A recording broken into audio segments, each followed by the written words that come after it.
Today I'm testing the craziest Bedwars myths you have ever heard, from how to keep your items after dying to how to completely ignore fall damage. I've got 17 myths, each one harder to bust than the last, and some of them actually work, and the results shocked me, and they will change how you play forever. Alright, let's jump into the very first myth. People say that two fireballs cancel each other out. Sounds cool, right? You and your opponent both yeet a fireball at the same time. They meet in midair and boom, both disappear, but is that actually true? So here's how I tested it. I loaded up a private game, brought in my old account and lined us up perfectly. We were staring each other down like a Wild West duel, both crosshairs locked on the exact same spot. I have got two mice in my hand, one for each account, and I click them at the same time so the fireballs launch simultaneously. Now watch closely, one fireball explodes but the other, it doesn't vanish. Instead, it gets launched backward by the explosion. Maybe that was a fluke, so I tried it again. Same setup, same timing, same result. One fireball explodes and the other gets blasted off in another direction. Myth busted. And trust me, that's just a warm-up. The next myth is a spicy one, and honestly, I wasn't sure what to believe at first. People say that the punch bow, the one you can buy for 6 emeralds, actually deals more knockback than the knockback stick. That sounds insane, right? The KB stick is literally designed to yeet people across the map, so could a bow really do better? Here's how I tested it. I set up a private game with my alt account and made a testing lane on the floor, marked out with alternating red and blue blocks so I could count the knockback distance clearly. My alt stands on the exact same starting point every time. First, the knockback stick. I swing and my alt flies back about 5 blocks. Clean and consistent. Now I switch to the punch bow. To make it fair, I aim precisely at the same spot every time. Dead center between the legs, right under the belly. Yeah, I know, you can make a joke there. Anyway, I shoot and the knockback, it's actually slightly further. We're talking 5.5, sometimes nearly 6 blocks. I even lined up the footage side by side so you can see it. Knockback stick versus punch bow. And guess what? The punch bow really does give more knockback than the KB stick. So if you've got emeralds to burn and want to send someone flying, get a punch bow. This myth is confirmed. The next myths are absolutely wild, including one where I actually tried to draw a Bedwars game. And trust me, the results shocked me and lets me think if Bedwars actually is pay to win.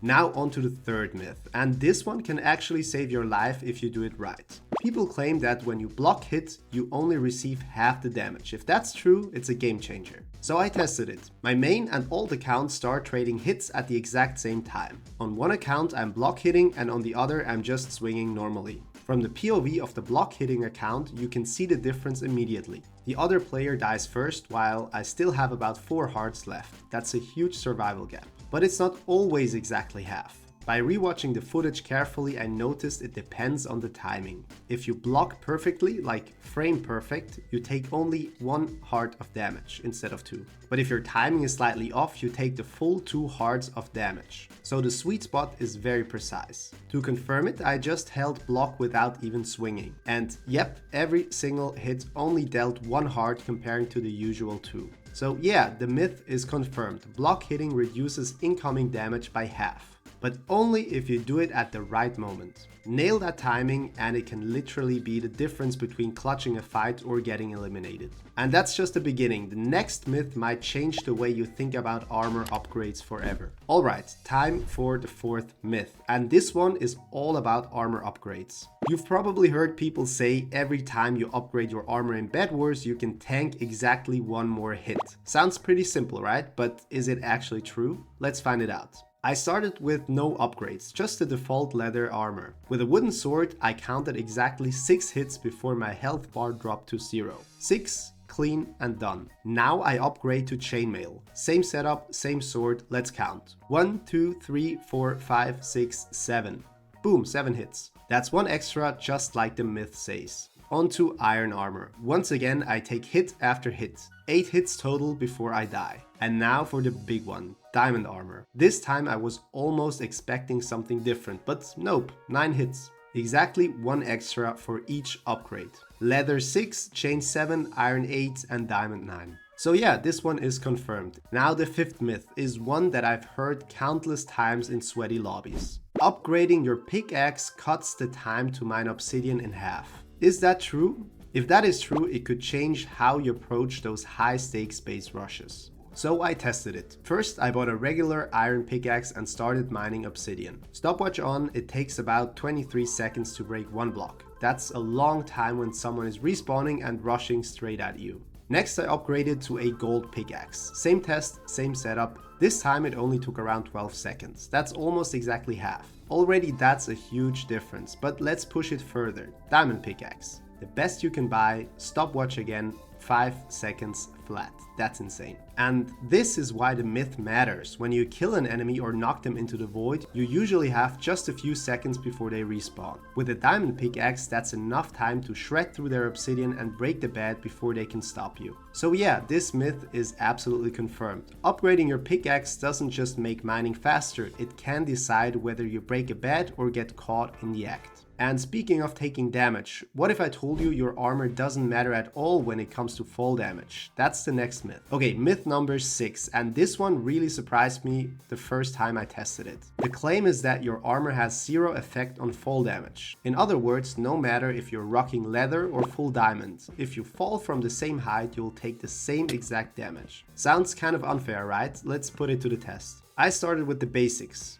Leather armor. I built up exactly 22 blocks and jumped. When I hit the ground, I survived on half a heart. So 22 blocks is the max survival fall for leather. Now I switched to chainmail, climbed the same 22 block tower, jumped again, and guess what? Same result, half a heart. Alright, maybe iron will change it. Nope, still 22 blocks, still half a heart. Okay, fine, let's max it out with diamond armor. Same jump, same height, same result. 22 blocks, half a heart. No matter what armor you wear, the fall damage is identical. But here's where things get spicy. What about protection enchantments? Do they reduce fall damage? I decided to test it out. First, I stacked diamonds and bought protection 1. Jumped from the tower again and suddenly I could survive a 25 block fall instead of 22. That's 3 extra blocks.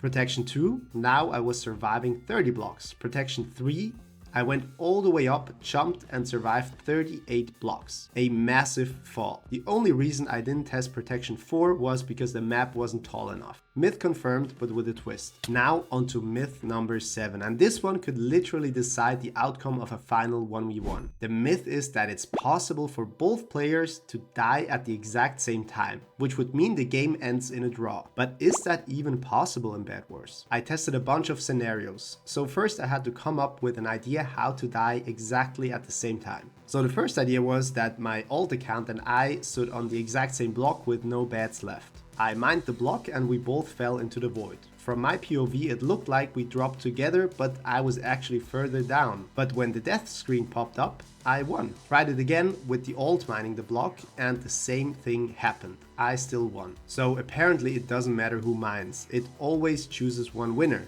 Now the question is the winner dependent on the rank or is it just by luck? Because I always won with the account I have the MVP++ on. This would be a crazy advantage. Is Bedwars now pay to win? We don't know that for sure yet, but what we do know is that we cannot draw the game so far. Let's try out something different. Alright, maybe explosions work better. I lowered both our health, stood us together and threw a fireball. From my screen it looked like we should have both died at the same moment, but whoever threw the fireball got the win. So I swapped accounts, tested again and yep, the result flipped. So basically if both players are low and someone tosses a fireball, the one who threw it gets the victory, even if both should have died. So is a perfect draw possible? From my testing, no. The game always seems to pick a winner based on who triggered the death or who has a higher rank. Myth busted, but with one important piece of knowledge. If you are ever in that heart-pounding final 1v1 and both of you are low, throwing a fireball is the guaranteed way to take the win. And the next myth, oh man, it's about ender pearls and fireballs, and it might be the craziest clutch mechanic in the entire game. Alright, myth number 8, and this one is hands down one of the flashiest I have ever tested. The claim is that you can fireball your own ender pearl mid-air and actually teleport to the explosion. If that is true, it would open up some insane clutch possibilities. So here's how I tested it. I grabbed a handful of emeralds, stood near the edge and aimed my pearl almost straight up so it would be easier to track. Right after throwing it, I launched a fireball to try and intercept.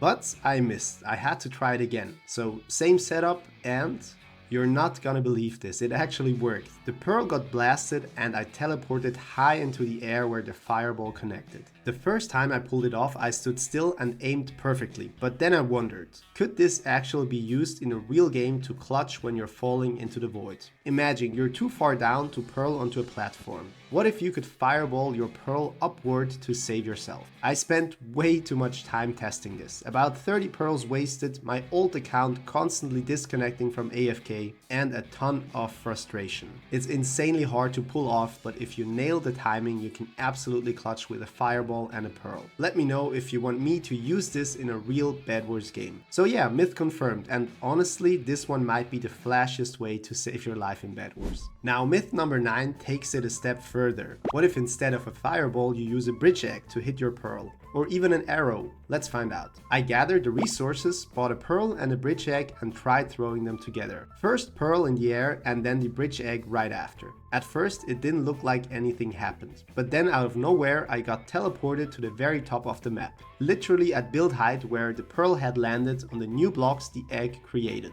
So in theory this trick actually works with a bridge egg too. But there is a problem. The pearl travels way faster than the egg, so timing them perfectly is brutal. I tried it like 30, maybe 40 times, and most of the time I either fell into the void before the pearl landed on the bridge egg, or the pearl outran the egg. The only real way to make it work is if you throw your pearl straight up and then toss the bridge egg under it while you're falling. So after failing 100 times, I finally managed a clutch by throwing the bridge egg first and then pearling to the side of the blocks created.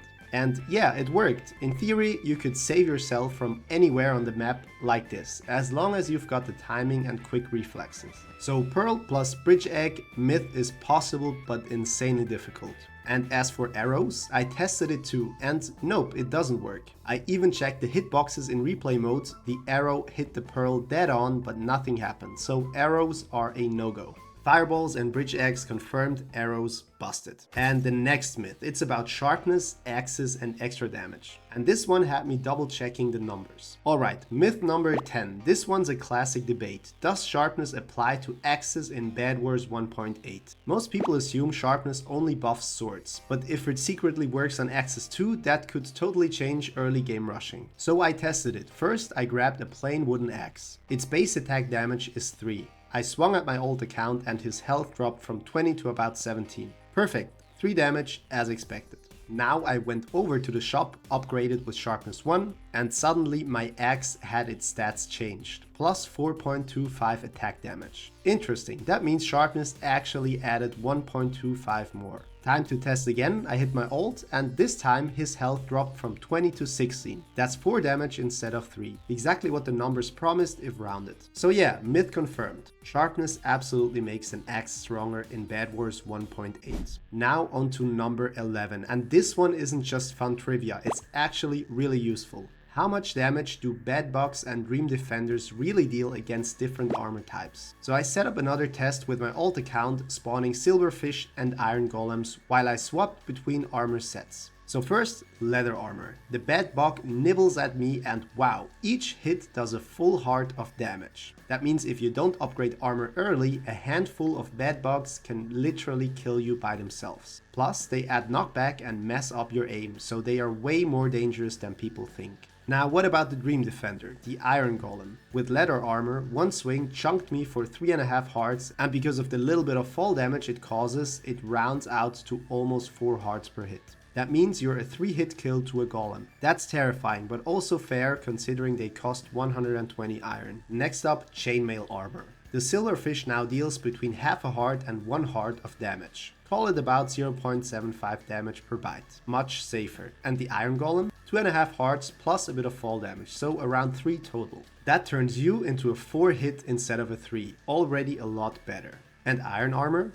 The bedbug damage drops further, averaging maybe 0.6 per hit. And the Iron Golem was consistently 2.5 to 3 hearts per swing. So still a 4-hit kill, but at least not quite as brutal. And finally, diamond armor. Bedbugs are now basically a tickle at this point. Half a heart most of the time. The Iron Golem though still deals about 3 hearts. So surprisingly, upgrading from iron to diamond doesn't make a huge difference against golems. They will still kill you in about 4 hits.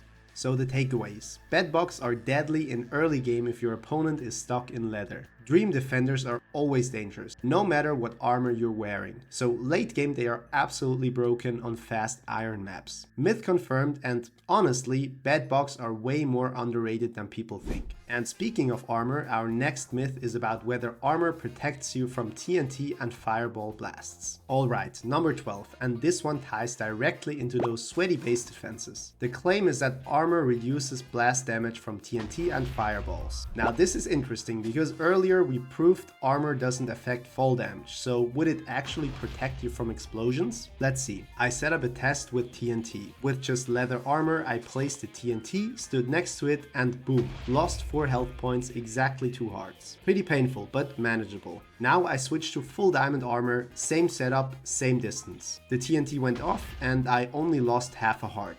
Half a heart, that's a huge difference. This myth is 100% confirmed. Now myth number 13, and this is a big one for PvP. Critical hits deal double the damage of normal hits. You have probably heard this a million times. Always jump for crits, they do twice as much. But do they really? Let's break it down. A critical hit happens when you're falling mid-air and strike your enemy. First, I tested with a wooden sword. Normally it does +4 attack damage, so I swung and my ult dropped from 20 to 16 health. Exactly 4 damage. Then I jumped, landed a crit, and his health dropped to 14. That's 6 damage, not 8. So instead of double, it's about 1.5 times. Next, the stone sword.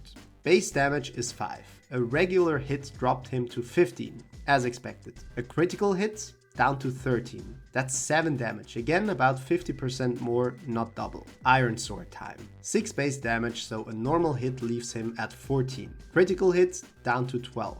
That's 8 damage instead of 12. Again, not double, just extra. Finally, the diamond sword. Base 7 damage. A normal hit dropped him to 13. A crit hit dropped him to 11, which means 9 damage. That's about a 40 to 50% boost, but still nowhere near double. So after testing all the swords, the results are clear. Critical hits don't double your damage, they add roughly half again as much. The myth of double damage crits is busted, but the truth is still powerful. Crits are worth it, just not as insane as some players believe. And the next myth, oh, this one gets personal. It's about that weird moment of invincibility people swear you get after fall damage. Alright, myth number 14, and this one had me curious because I felt it in real games. The claim is that taking fall damage gives you a split second of invincibility, meaning you can't be hit immediately after you land. If that's true, it explains why dropping on someone sometimes feels like you combo them for free. So I tested it. I stacked up some blocks, put my ult at the top, and I swung as he hit the ground. First attempt he landed, took fall damage, and for a fraction of a second my hit didn't register. I tried it multiple times to be sure, and it kept happening. However, if you wait just a little longer before you hit, it registers. So there's definitely a tiny window, maybe a tenth of a second, where you can't be damaged after taking fall damage. But here's where it gets tricky. I don't think it's actually a true invincibility frame coded into the game. It could just be ping and server desync. When you take fall damage, the server is processing your position, and for that split second, it might throw off where your enemy sees you versus where you actually are. So technically the myth is confirmed. You do get that tiny window, but it's probably not intentional. Now myth number 15, and this one is all about traps. The claim is that traps in Bedwars have a cooldown before the next one can trigger. You've probably seen sweaty players stacking multiple mining fatigue traps and wondered, can they trigger back to back for like 30 seconds of mining torture? Here's how I tested it. I bought 2 mining fatigue traps and walked my ult into the base. First trap goes off as expected. 8 seconds later, the effect wears off. But the second trap didn't trigger immediately. I had to wait a full 20 seconds before it activated again. I tested this multiple times, and there is a 20-second cooldown between traps, no matter how many you have stacked. So you can't just chain them infinitely. So that means timing is everything. If an enemy is camping above your base, waiting for the cooldown to wear off, they can still get through your defense once the trap window closes. So yeah, this myth is confirmed. Traps do stack in your shop, but they don't stack in real time. You're always waiting for that cooldown. Now myth number 16, and this one comes straight from an old glitch video. The claim is that if you open your compass at the exact moment you land from a fall, you negate all fall damage. Sounds like some cursed Hypixel bug, so of course I had to test it. So I climbed up, jumped and spammed the compass like a madman, right before hitting the ground. Tried it again and again and again.